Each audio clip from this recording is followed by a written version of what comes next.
1.5 miles below the surface of the South Pacific Ocean. 1.5 miles under the water, away from the daylight and the air that's so precious to all of us. That is the position of the stolen Euclidean submarine, in which Mrs. Gregory, Captain Tex Bradford, Jerry Hall, and Joan Gregory are trying to escape from the Magic Island.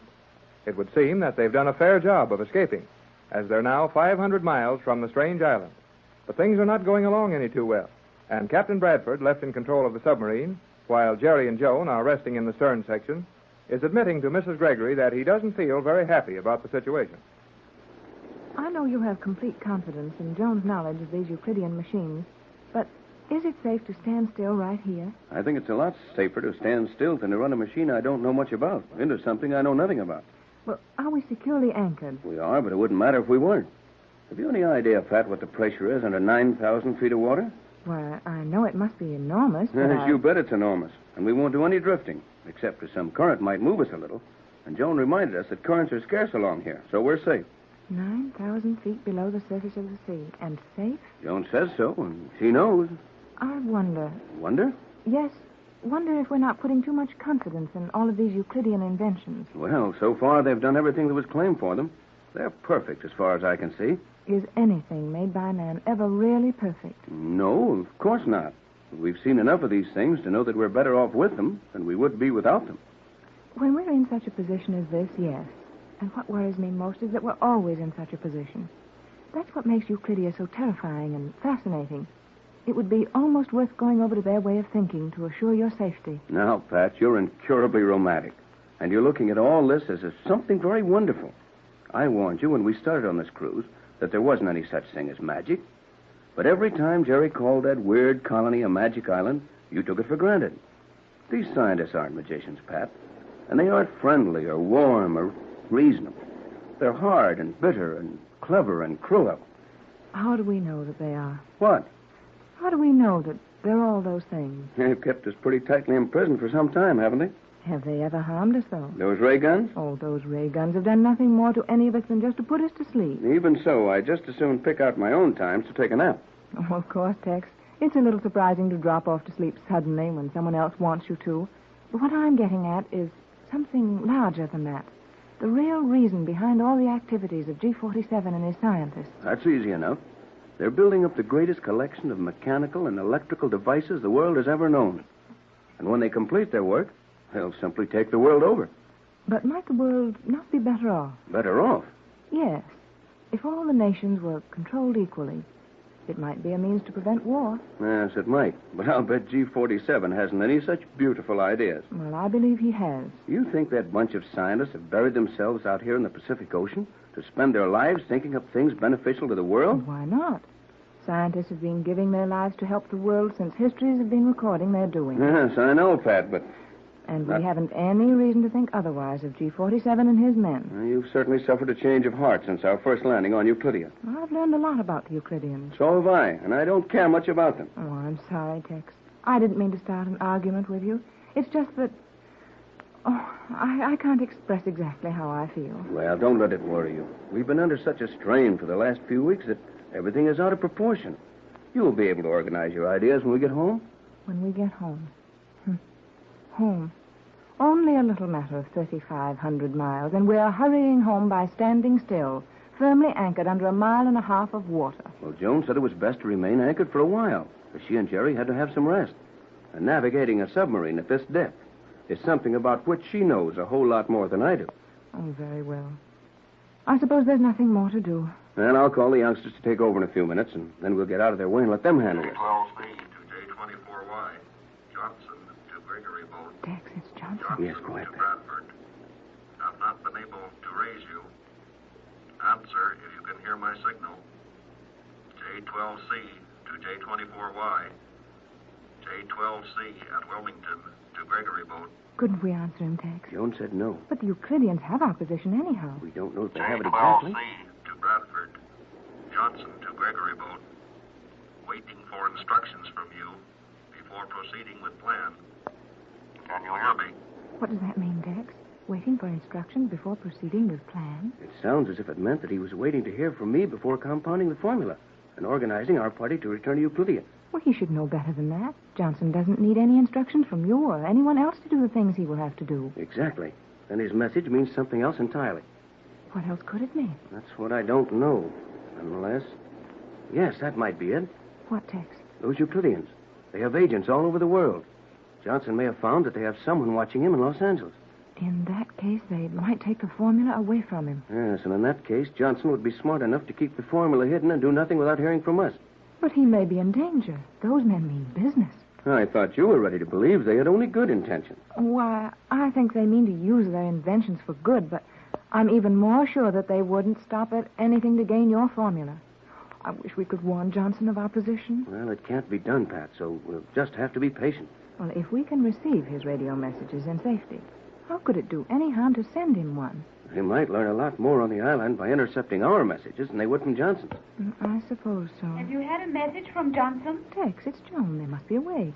I'll say we're awake. What's going on there? Well, suppose you and Joan hurry up forward and we'll tell you. We will join you in the control section at once. Perhaps Joan will know how to get a message to Johnson. Perhaps, or she may agree that we'd better take a chance and send it, even if the Euclideans do hear us. Boy, I sure got a lot more sleep on that steel mattress than I expected to get. How many times have I told you that everything designed by the Euclideans would perform its appointed tasks perfectly? And how many times have I told you that I'm not so crazy about everything the Euclideans do? Now, you two forget your argument for a minute and listen to us. Certainly, Captain. Okay, Tex. What do you want? We've just had a message from Johnson. Yes, and it might be mighty important that we get an answer to him at once. Hey, this boat isn't moving, is it? Obviously not. Well, Tex thought it better to anchor. We were making only 2 or 3 knots. You were wise, Captain Bradford. We may ride safely at anchor here for an indefinite period. Okay, never mind about how safe we are. What about Johnson? He's apparently in some sort of trouble. Or at least we figured that from the unusual wording of his message. What did he say? He said he was making no attempt to complete our plans until he heard from us. And that is not logical? Far from it. Johnson knows everything to do exactly as we would do it ourselves.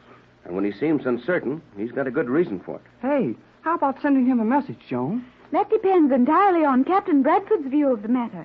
If this is serious enough to warrant it, we must send a message. Well, I think it's serious enough to warrant doing anything we have to do. Then we will send a message to Johnson. But Tex, what wavelength did you get his message on? 3 meters. That's the best on our set at home. J12C to J24Y. If you are getting this, listen carefully, as this may be my last message for some time. Danger threatens original plan. Danger. Quiet, Pat. Radio tampered with. Safety deposit. Formula. Do not come to. Stay away from. John. Hey, something's wrong. What happened to the radio? It was not this radio. Something happened to Johnson's set. He said danger threatens. Then the set started to cut out. I didn't get the rest of his message. I thought he started to say stay away from Los Angeles. Yes, I heard that. This should be a time for great accuracy. Johnson started to say, do not come to Los Angeles. Well, that was the idea anyhow. He tried to say something about the formula. And he mentioned safety deposit. Tex, the formula. Yes, Pat, it's in a safety deposit box at the bank. But no one will ever get it. Euclideans will find it comparatively simple to enter any bank in your world and take from it anything they may desire. Oh, golly. I guess that's right. Oh, Tex, your formula. They know where it is. Yeah, I'm afraid they do. Oh, and they'll get it. No, they won't. They will easily get into your vault at the bank. Yes, and if they do, they may get their clothes taken off, or worse, for their trouble. Gee, Tex, how have you got it protected? Most natural way in the world. I've protected the formula with some of the compound. You've actually placed some of your universal solvent in that vault at the bank? Right. The bank officials cooperated with me in giving me a small, unused section of an old vault.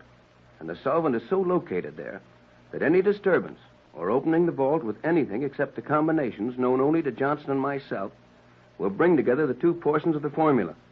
The universal solvent will be compounded immediately, and flowing over the written formula will destroy it in a fraction of a second. You are well protected, Captain, and your foresight is admirable. Oh, you bet. And it was a good idea, too. Then you're not worried about your formula, Tex. Not much, but I am worried about what they may have done to Johnson in trying to get the formula from him. Hey, Tex, let's call him on the radio. You know, even if his set's gone bad, it'll help him just to know we heard him and we're on our way to California. May we, Joan, dear? The emergency warrants the risk. I will attempt to raise Johnson. He was on 3 meters. Correct, Joan? I am turning all reserve electrical power in the entire boat into this transmitter. You may now reach Johnson with ease, Captain. I'll try it. J24Y to J12C. J24Y to J12C. Bradford to Johnson. Gregory Boat to Wilmington. Hello, Johnson. We got your last message. Do nothing until... J24Y. J12C to J24Y. Oh, that isn't Johnson. Gregory Land Station Sounds calling funny to Gregory me. Boat. You will answer if you are hearing me, Bradford. Hey, Answer at once. sounds like one of those Euclideans. That is one of the most brilliant and most dangerous of all the Euclidean scientists. Thales, the chief electrical authority in the world today. I am Next, fully the aware that Euclidean you at are all listening, radio. Bradford. You will gain nothing by attempting to conceal your position. Your entire course is watched. I will give you 10 seconds to answer me. 10 seconds for the combination of the vault where your formula is kept. Think rapidly, Captain Bradford. You have only 10 seconds. Tex, will you answer him? Don't do it, Tex. He's bluffing. I think we may safely defy him. We'll risk it, and we won't answer him. But he said 10 seconds. What can he do to us? We'll know in a couple of seconds. You have had your chance. Now you will never see your homes again, nor will you return to Euclidia. You will never leave the floor of the ocean where your submarine now lies. You have failed.